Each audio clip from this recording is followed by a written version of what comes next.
Bismillahirrahmanirrahim. Assalamualaikum warahmatullahi wabarakatuh.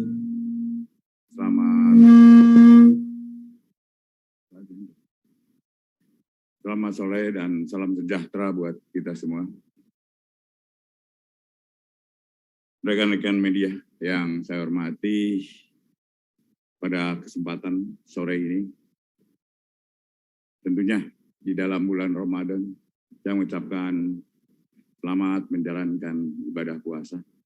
Semoga di dalam pelaksanaannya ibadah kita diterima oleh Tuhan Yang Maha Esa.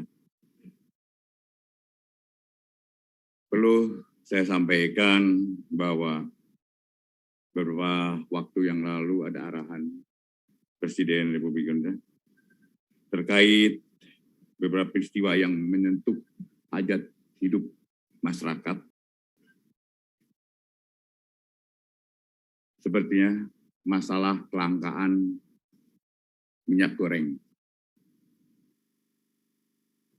Kelangkaan ini menjadi perhatian Presiden dan beliau menginstruksikan agar segenap pimpinan kementerian lembaga mengedepankan sense of crisis sehingga setiap peristiwa yang terjadi dan menyangkut hajat hidup masyarakat luas dapat diberikan respon. Kenapa terjadinya hal itu terjadi? Dan khususnya tentang kelangkaan minyak goreng. Kelangkaan minyak goreng ini ironis sekali, karena Indonesia adalah produser CPO terbesar di dunia. Untuk itu, kami telah melakukan penyidikan dan telah ditemukan indikasi kuat bahwa perbuatan tidak pidana korupsi terkait pemberian persetujuan ekspor minyak goreng telah membuat masyarakat luas, khususnya masyarakat kecil, menjadi susah karena harus mengantri dan juga langkanya minyak goreng tersebut. Negara juga harus mengucurkan bantuan langsung tunai minyak goreng yang nilainya tidak kecil. Dalam kondisi kelangkaan minyak goreng yang menyulitkan masyarakat, negara harus hadir. Dan hari ini adalah langkah hadirnya negara untuk mengatasi dan membuat terang apa sebenarnya yang terjadi tentang kelangkaan minyak goreng ini. Rekan media yang saya hormati, kami sampaikan bahwa saat ini tim penyidik Kejaksaan Agung sedang melakukan penyidikan perkara dugaan tindak pidana korupsi dalam pemberian fasilitas ekspor crude palm atau oil atau CPO dan turunannya pada bulan Januari 2021 sampai Maret 2022. Berdasarkan surat perintah Direktur Penyidikan Jaksa Agung Muda Tindak Pidana Khusus nomor PRIN 17/FD2/04/2020 tertanggal 4 April 2022. Pengungkapan perkara tersebut diawali dengan adanya peristiwa kelangkaan dan kenaikan harga minyak goreng di pasaran pada akhir tahun 2021. Atas peristiwa tersebut, pemerintah melalui Kementerian Keuangan dan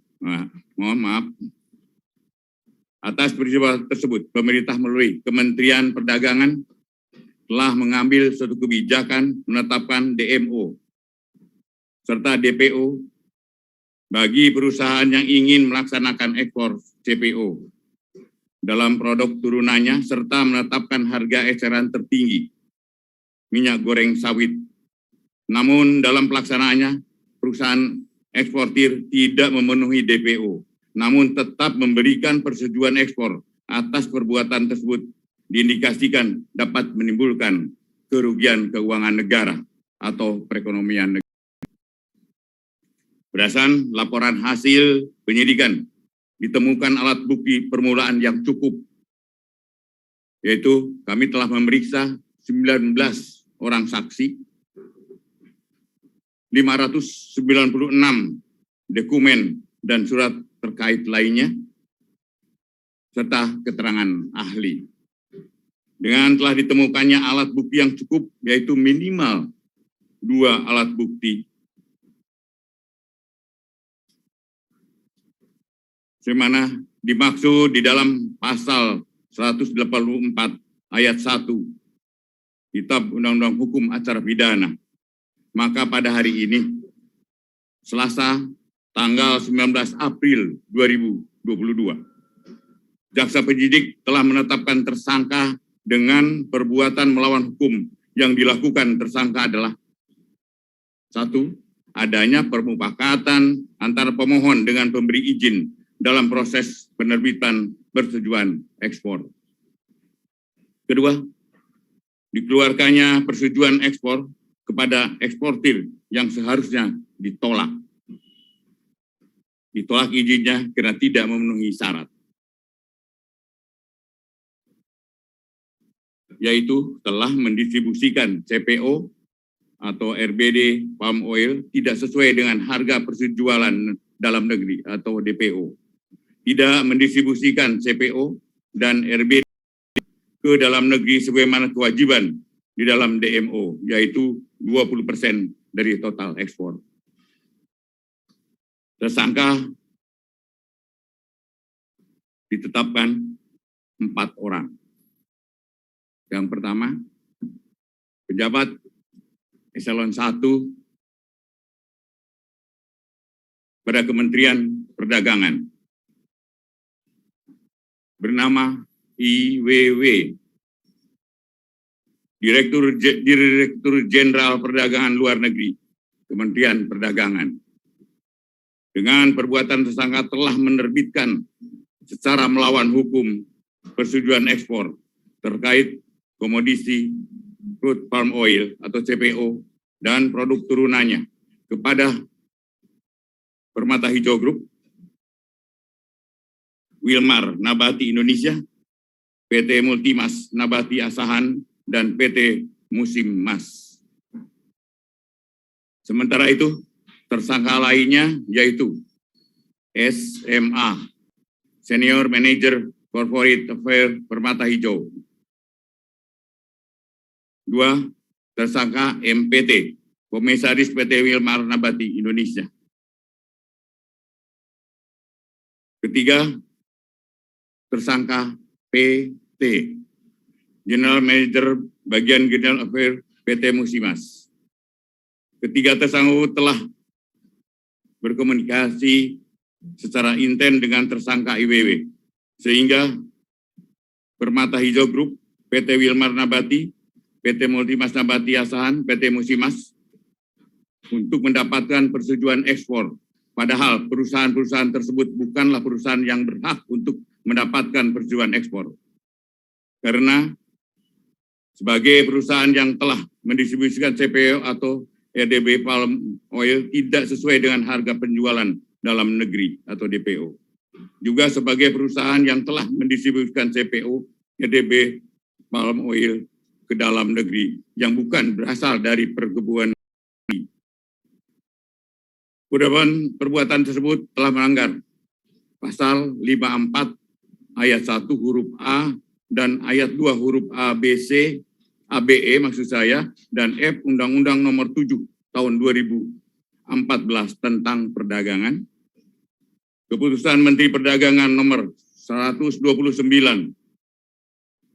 tahun 2022, yaitu Yunto Nomor 170 tahun 2022 tentang penetapan jumlah untuk distribusi kebutuhan dalam negeri dan harga penjualan di dalam negeri. 3. Ketentuan bab 2 huruf A, angka 1 huruf B, Yunto bab 2 huruf C, angka 4 huruf C, Peraturan Direktorat Jenderal Perdagangan Luar Negeri nomor 02 Daglu per 1 2022 tentang petunjuk teknis pelaksanaan kebijakan dan pengaturan ekspor CPO, RDB, palm oil, dan UCO. Para tersangka dilakukan penahanan, ditempatkan yang berbeda berdasarkan surat perintah penahanan Direktur Penyidikan. Yang pertama adalah IWW dan MPT. Masing-masing ditahan di Rutan Salemba, Cabang Kejaksaan Agung selama 20 hari, terhitung mulai tanggal hari ini 19 April 2022 sampai dengan tanggal 8 Mei 2020. Tersangka SMA dan tersangka PT masing-masing ditahan di Salemba, Cabang Kejaksaan Negeri Jakarta Selatan selama 20 hari, mulai hari ini 19 April 2022 sampai dengan 8 Mei 2022. Demikian proses penanganan perkara dimaksud. Dan sekali lagi, kami tegaskan bahwa negara akan hadir dan selalu hadir untuk mengatasi keadaan yang menyulitkan masyarakat luas. Dan kami akan tidak tegas bagi mereka yang mengambil keuntungan di tengah kesulitan masyarakat. Demikian, teman-teman. Terima kasih atas atensi teman-teman. Wassalamualaikum warahmatullahi wabarakatuh. Salam sejahtera buat kita semua.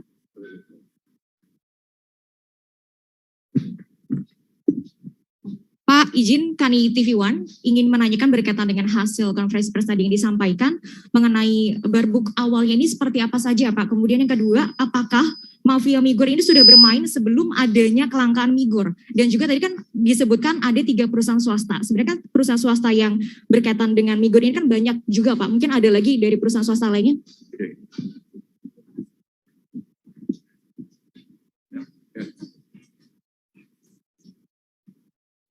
Terima kasih. Jadi perlu dijelaskan bahwa ini terjadi kelangkaan minyak goreng tersebut. Ini kita teliti ya. Teliti dari beberapa kebijakan yang telah dikeluarkan oleh pemerintah. Seperti yang Pak Jaksa Agung sampaikan, apabila ada kebijakan-kebijakan pemerintah yang dianggap strategis dan menyangkut ke masyarakat luas, ini pasti akan kita lihat bagaimana penerapan di lapangan, ya, termasuk kebijakan DMO. Ya. Jadi kita telah melakukan penyelidikan dan kita tingkatkan penyidikan, kita temukan alat bukti, sehingga ada beberapa perusahaan yang kita lihat melakukan ekspor dengan cara melawan hukum, dan kita temukan ada alat bukti bahwa ada kerjasama yang dilakukan oleh salah satu pejabat negara di Kementerian Perdagangan. Ya, saya rasa itu ya. Terus Pak, kalau tadi bicara tentang kenapa cuma ini aja, kalau semua pun Pak, kami tidak akan membedakan. Kalau cukup bukti, ada informasi dan ada fakta, kami akan lakukan. Ya. Izin Pak. Izin Pak, saya ingin bertanya, bagaimana apabila yang terlibat dalam penanganan perkara ini sampai ke level menteri? Apakah Kejaksaan akan tetap berkomitmen untuk menyelesaikan perkara tersebut? Mbak, bagi kami, siapapun, menteri pun, kalau cukup bukti, ada fakta, kami akan lakukan itu.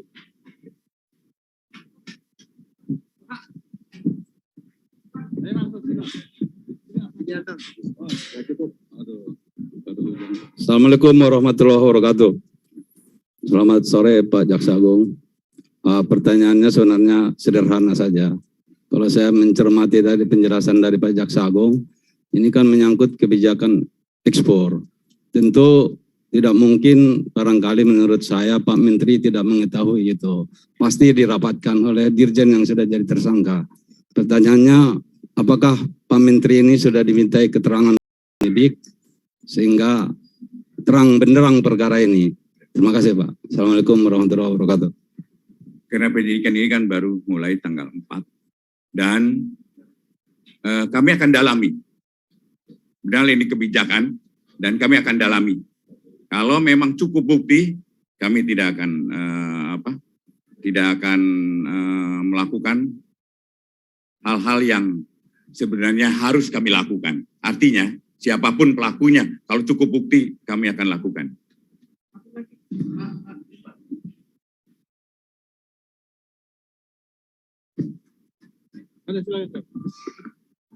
Oke, Pak. Izin Pak, Cindy dari Kompas TV. Kan ini ada dugaan tindak pidana korupsi dan juga gratifikasi, Pak. Apakah sudah ada angka berapa dugaan gratifikasi yang diterima? Kemudian juga adakah kerugian negara yang sudah dihitung, Pak? Terima kasih.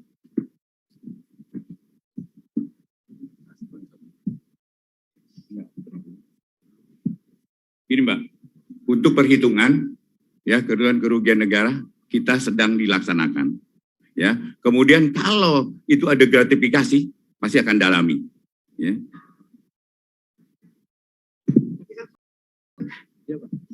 Ya, Assalamualaikum warahmatullahi wabarakatuh Pak. Izin Pak, saya Alan dari Fajar Indonesia. Pertanyaan pertamanya terkait dengan kerugian negara. Kalau kita lihat kan ini dampaknya seluruh Indonesia Pak. Otomatis sangat besar gitu loh Pak untuk kerugian negara. Ada tidak arah dari Kejaksaan Agung dari tim penyidik itu untuk meminta pertanggungjawaban terhadap korporasi Pak? Untuk mengantisipasi jika para terdakwa nantinya tidak bisa mengembalikan kerugian negara. Kan ini sudah pernah dilakukan ketika kasus Indosat gitu Pak. Ya, terima kasih Pak. Baik, yang pertama kita akan mengarahkannya adalah ke perekonomian negara. Jadi, terus kemudian untuk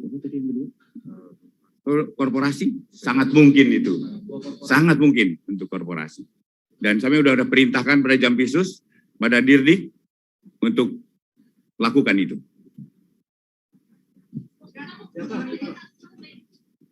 Detik. Ya, terakhir. Satu lagi. Pak Jaksa izin, saya Firda dari Detikcom, izin bertanya, para tersangka ini kan dijerat pasal apa saja, karena disebutnya kan korupsi tapi pasalnya undang-undang perdagangan. Nah ini bagaimana, izin, terima kasih. Jadi undang-undang untuk sarana melawan hukumnya aja Mbak. Ya, nanti kita akan mungkin gini, kita bukan press release kita bukan hari ini aja. Kami akan segera dalami ini dan saya juga akan minta pada Dirdik, pada Jampisus, waktu harus segera. Kita mungkin tidak hal-hal yang biasa. Saya akan lakukan penanganan ini luar biasa karena memerlukan kecepatan. Makanya hari ini kita tetapkan tersangka, hari ini kita tahan. Artinya kita memang sangat memerlukan kecepatan. Terima kasih. Terima kasih teman-teman.